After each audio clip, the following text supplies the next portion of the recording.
वृंदा जालंधर की पत्नी थी और भगवान श्री हरि विष्णु ने वृंदा का पतिव्रत भंग क्यों किया था। तो एक पतिव्रता स्त्री वृंदा का श्री हरि विष्णु द्वारा कैसे छल करके पतिव्रत को नष्ट कर दिया था, तो इस प्रसंग को अंत तक पूरा जरूर सुनिए और वीडियो अच्छी लगे तो शेयर भी कर दीजिए और हमारे धार्मिक सनातनी चैनल जय करीला धाम को सब्सक्राइब भी कर दीजिए। तो चलिए हम वीडियो को आगे बढ़ाते हैं। जब माता पार्वती की आज्ञा पाकर भगवान विष्णु सगर पुत्र जालंधर की नगरी को चले गए, तब फिर आगे क्या हुआ, उन्होंने वहां जाकर क्या किया। दैत्यराज जालंधर की नगरी में पहुंचकर श्री हरि विष्णु सोच में पड़ गए कि वे क्या करें, परंतु अगले ही पल उन्हें समझ में आ गया कि जैसे को तैसा। उन्होंने सोचा कि जिस प्रकार जालंधर ने छद्म शिव रूप धारण करके देवी पार्वती को छलने की कोशिश की थी, वे भी वहां जाकर उसकी पत्नी वृंदा का पतिव्रत धर्म भंग करेंगे। वे जानते थे कि जालंधर अपनी पत्नी के पतिव्रत धर्म से ही अभी तक बचा हुआ है, इसलिए उसका पतिव्रत धर्म नष्ट करना जरूरी है। मन में यह विचार आते ही वे नगर के राज उद्यान में जाकर ठहर गए। दूसरी ओर दैत्यराज जालंधर की पतिव्रता पत्नी वृंदा अपने कक्ष में सो रही थी। भगवान श्री हरि विष्णु की माया के फल स्वरूप उन्होंने रात्रि में एक सपना देखा। उसने देखा कि उसका पति निर्वस्त्र होकर सिर पर तेल लगाकर और गले में काले रंग के फूलों की माला पहनकर भैंस पर बैठा है और उसके चारों ओर हिंसक जीव जंतु उसके घेरे खड़े हैं। उस समय चारों ओर घोर अंधकार फैला हुआ था और वह दक्षिण दिशा की ओर बढ़ता जा रहा था।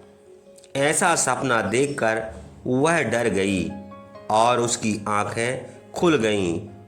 तभी उसने देखा कि सूर्य उदय हो रहा है, परंतु वह सूर्य अत्यंत कांतिहीन था और उसे सूर्य में एक छेद भी दिखाई दे रहा था। यह सब देखकर वृंदा का मन बहुत व्याकुल हो उठा और वह इधर उधर टहलने लगी।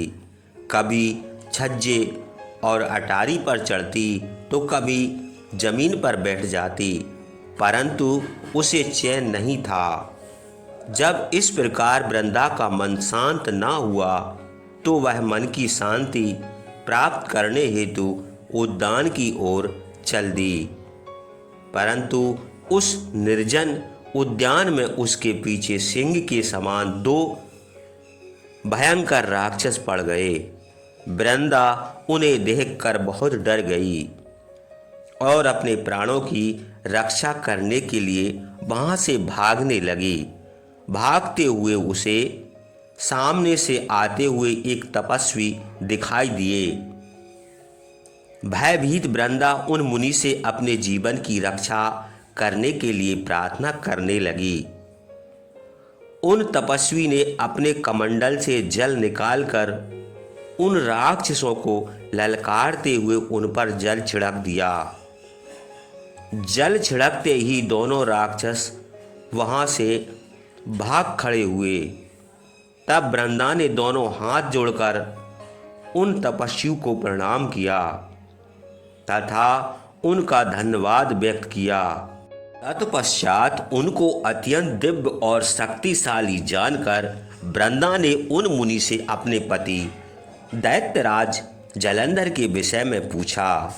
मुनि ने उत्तर दिया कि देवी, तुम्हारा पति तो युद्ध में मारा गया है। यह कहकर उन्होंने कुछ इशारा किया, जिसके फलस्वरूप 2 बानर उनके सामने प्रकट हो गए। अगले ही पल उन तपस्वी का संकेत पाकर वे बानर आकाश मार्ग से उड़कर चले गए और कुछ समय पश्चात दैत्यराज जालंधर का कटा हुआ सिर और उसके अन्य सामान को लेकर लौट आए। अपने पति जालंधर का कटा हुआ सिर देखकर वृंदा बेहोश होकर गिर पड़ी। कुछ समय पश्चात होश में आने पर रोते हुए वृंदा उन मुनि से प्रार्थना करने लगी कि वे उसके पति को पुनः जीवित कर दे। यह कहकर बहुत जोर जोर से रोने लगी और बोली कि यदि आप मेरे पति को जीवन दान नहीं दे सकते तो मुझे भी मृत्यु दे दें। वृंदा के इस प्रकार के वचन सुनकर मुनि बोले, हे देवी, तुम्हारे पति का वध त्रिलोकीनाथ भगवान शिव के द्वारा हुआ है, अतः उसको जीवित करना देवाधिदेव भगवान शिव का विरोध करना है, परंतु अपनी शरण में आए हुए मनुष्य की रक्षा करना मेरा भी धर्म है। इसलिए मैं तुम्हारे पति को पुनः जीवित अवश्य करूँगा। यह कहकर उन्होंने अपने कमंडल से जल निकाला और मंत्रों उच्चार करते हुए जालंधर पर छिड़का, जिसके फलस्वरूप वह जीवित हो गया। जालंधर को जीवन दान देकर वे तपस्वी वहां से अंतर्ध्यान हो गए। वस्तुतः उस तपस्वी ने ही सूक्ष्म रूप से जालंधर की काया में प्रवेश कर लिया। दरअसल तपस्वी का रूप धारण करने वाले वे मुनि और कोई नहीं, स्वयं श्री हरि विष्णु थे। अपने पति को अपने पास पाकर देवी वृंदा बहुत खुश हुई और तुरंत अपने पति के गले लग गई। उसने उन सब बातों का भयानक स्वप्न समझकर भुला दिया। फिर बहुत समय तक उस छद्म वेशधारी जालंधर के साथ वन में ही रमण करती रही, परंतु मायावी की माया भला कब तक छिप सकती थी। एक दिन वृंदा को ज्ञात हो गया कि उसके साथ विहार करने वाला पुरुष और कोई नहीं, स्वयं श्री हरि विष्णु है, जो कि उसके पति का रूप धारण करके उसे छल रहा है। यह सारी सच्चाई जानकर देवी वृंदा बहुत दुखी हुई। तब वह श्री हरि विष्णु से बोली, तुमने एक पराई स्त्री का उसका पति बनकर उपभोग किया है, तुम्हें धिक्कार है। मैं किस प्रकार अपने पति का सामना कर सकती हूँ। अब मुझे जीवित रहने का कोई अधिकार नहीं है, पर तुम्हें तुम्हारी करनी की सज़ा अवश्य ही मिलेगी। तुमने मुझे अबला जानकर मेरा इस्तेमाल किया है। मैं तुम्हें साफ देती हूँ कि जिन राक्षसों से तुमने मुझे डराकर मेरा विश्वास जीता था, वे ही राक्षस तुम्हारी पत्नी का हरण करेंगे और तुम उसके वियोग में हर ओर भटकोगे। तब यही बानर तुम्हारी सहायता करेंगे। मेरा अगला जन्म तुलसी के रूप में होगा और मेरी संजीवनी शक्ति ही मेरी पवित्रता का प्रमाण होगी। भगवान श्री हरि विष्णु को इस प्रकार श्राप देकर असुर श्रेष्ठ जालंधर की पत्नी वृंदा ने अग्नि में प्रवेश कर लिया और उसमें अपने प्राणों की आहुति दे दी। उस अग्नि में से एक तेज प्रकट हुआ और वह जाकर देवी पार्वती में समा गया।